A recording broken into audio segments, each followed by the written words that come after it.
All right, so I got the piece. It's cut, it's looking good. Now I need to clean this. I'm just gonna get some brake clean in a rag, wipe it down, get the residual stuff off, and get this guy in place. All right, so I got brake clean on there. I'm just getting as much of the dirt and grime and all that other funk nasty stuff I can. If you're looking for a part number, it's 944.106.031.30. So, got that guy cleaned off. Now it's just a matter of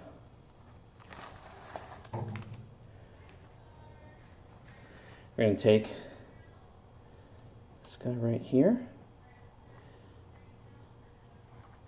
Just get it good. Oh, like a glove. Oh, like a glove. Squish, squish, squish, squish. Squish, squish.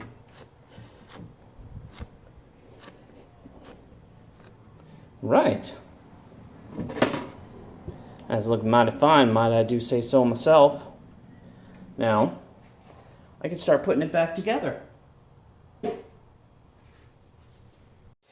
Alright, so moving on to the radiator mount installation. There's actually two of them, two different part numbers. My friend Patrick, I've mentioned him a few different times before. He sent me a pair of each, and I already have them installed. And you know, I really just want to say thank you again, Patrick, for for all the time and everything that you've helped me with. And it's really awesome that I met a cool dude like you. So yeah, enough of that sappy stuff. Let's get on to the parts. So I have a 944-106-15500, and it's this guy right here. Now, some places say it's for the bottom.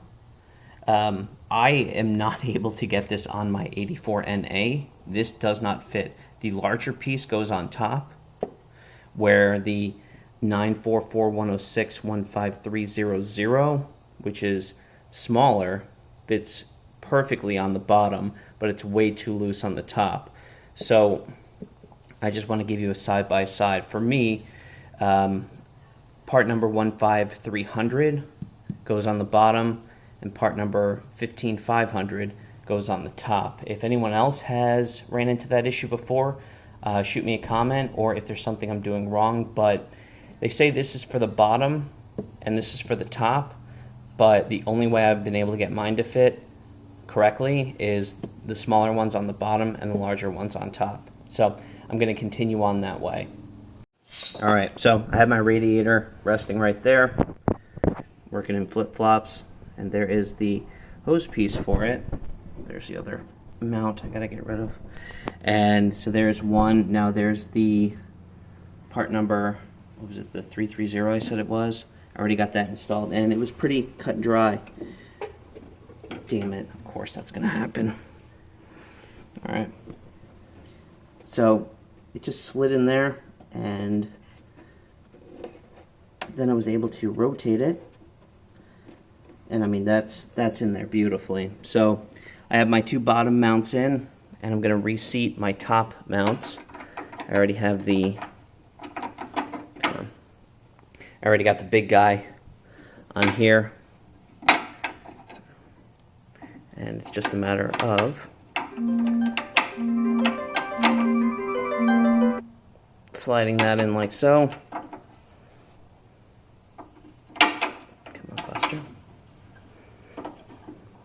In? Yeah, you're in. And I'll just get the other side. Alright, and slide the other one down. Just pop it in like so. Got it hooked in like that. Can't forget the washer. And I'm just going to loosen it down right there so it doesn't fall off, because I know I'm going to need a lot more clearance when I pop the radiator back in. And the same with this side. Alright, so I got the bottom mounts in, and that was a bit more difficult than I thought it would be, but everything looks good. Now I can move on to the top. Alright, so back on top, I have the expansion tank hose that goes to the radiator. Got that installed. And now I can grab this tiny little hose, and he goes right here. Let me see if I can. Bingo, right there.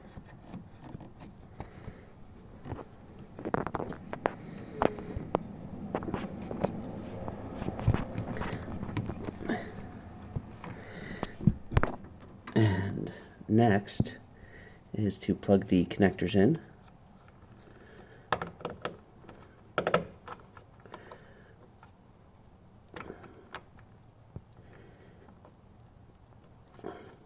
Buddy, please.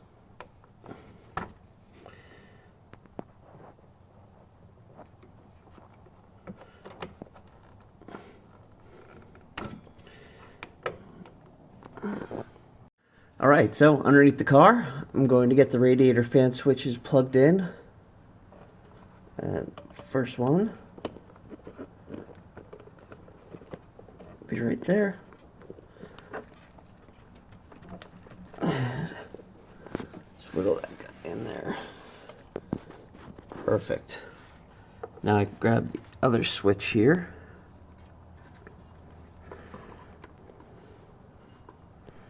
See if I can get it. There we go. And get that plugged on nice and snugly. So, next part, take one of the brackets, slide it over, snap that guy in there, and then the other one goes right here. Now, I will need to, of course, get my bolts in, and I need to zip tie this. So let me go grab those. Yeah, there's a few spots I need to zip tie, which will be right here. You can see the little rivet on the fan, and both sides will tell you right there. Actually, let me get this fan squared away here. This should be on the other side. No, it shouldn't. No, it's fine. It's right. Yeah, no, it's fine. This one's on the left side. Alright, that one's on the right side. Okay, we're good. I'm going to go grab some zip ties. Be right back. Alright, so fast forward. I got the upper radiator hose connected and tightened down, as well as the expansion hose that goes from here all the way to the top of the radiator. The lower hose that connects the water pump to the bottom of the radiator. I have the overflow line connected, which goes at the tippy top right there, and the two power connectors. Come on. There we are. That goes to the thermostat switch. So, going to get underneath the car, get the plugs connected for the fan assembly, and get them all connected and zip tied. See under the car. Okay, so underneath the car, I got everything zip tied. This one I zip tied. If you're looking at the front of the car, I just ran it through here, and then it came out right through here, and I got this connector done, got my bolts put back in, got my upper zip tie done, and the fan does not hit, as well as the other side. I ran out of black zip ties. I didn't run out of them, I just couldn't find any more, so the white ones were closer, so I used those and got those connected. So now I'll show you the two spots up on top that we need to get zip tied. Up on top, we'll get this part zips tied. These two holes are where the zip tie feeds through, and you don't want to wrap it around this part because this is the assembly for your pop-up lights, but you just push it down through there and it goes in through the bottom. I don't think I can get a shot. Maybe I can. Yeah, it just feeds in through the bottom of the hose and back around, as well as the same thing over here. And these guys are all nice and snuggly. My fan assembly's good. And now I think just going to double check my work. I should just be able to put the AFM and air filter and all that good stuff on and fill her up. Right, I looked over everything underneath and it looks good, so I mounted the air box or the air filter bracket, and these get torqued down to 6 foot-pounds, as well as the upper radiator hose mount. I torqued this one down to 6 foot-pounds as well. So what I'm going to do off camera is I'm going to connect the AFM, the air filter, all of that stuff, get that dialed back in, and then I believe I can fill it up with coolant. So good stuff. Okay, so I have everything buttoned back up. I got the AFM squared away, got the connector done, air box is put back on, everything's all nice and snuggly. So the very last thing to do is, let's get some coolant in here.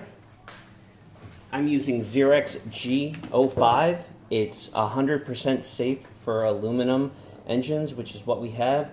And I do know that there are some people who say that, you got to use pentafrost and everything like that, which is great, but nothing's wrong with this. Okay, I've gone over the specs and compared everything to the pentafrost or the original Porsche coolant, and I have not seen anything that would cause harm to this engine or anything better in the other coolants. Not saying that they're not. So if you know why chemically this is inferior to any other product, please let me know. I definitely do want to. But if it's your opinion, like you think, oh, it should be because I think so, then hey, you know what? We all have our own opinions. So I'm going to get off my soapbox and get this thing filled up. Picked up a gallon of distilled water because that's pure concentrate. And let's get ahead. Okay.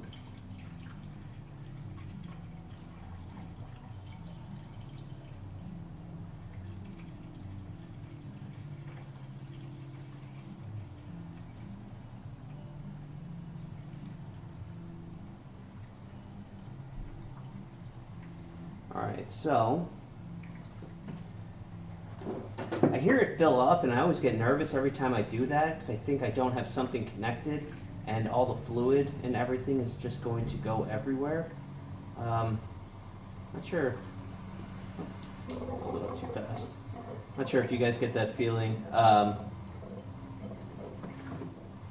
or not. So it's showing at the minimum line. What I can do here is, try not to bump the camera, is I can grab this hose and just squeeze it like so. I do have my bleeder valve open, and damn it, I can grab the lower radiator hose. There we go. Get that, and so now let's get the actual coolant installed.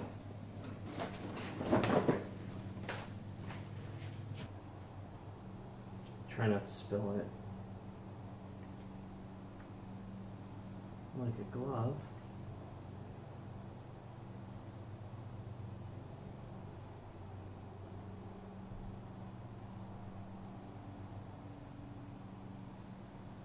Alright, so right now my radiator reservoir, not sure if you guys can see it or not.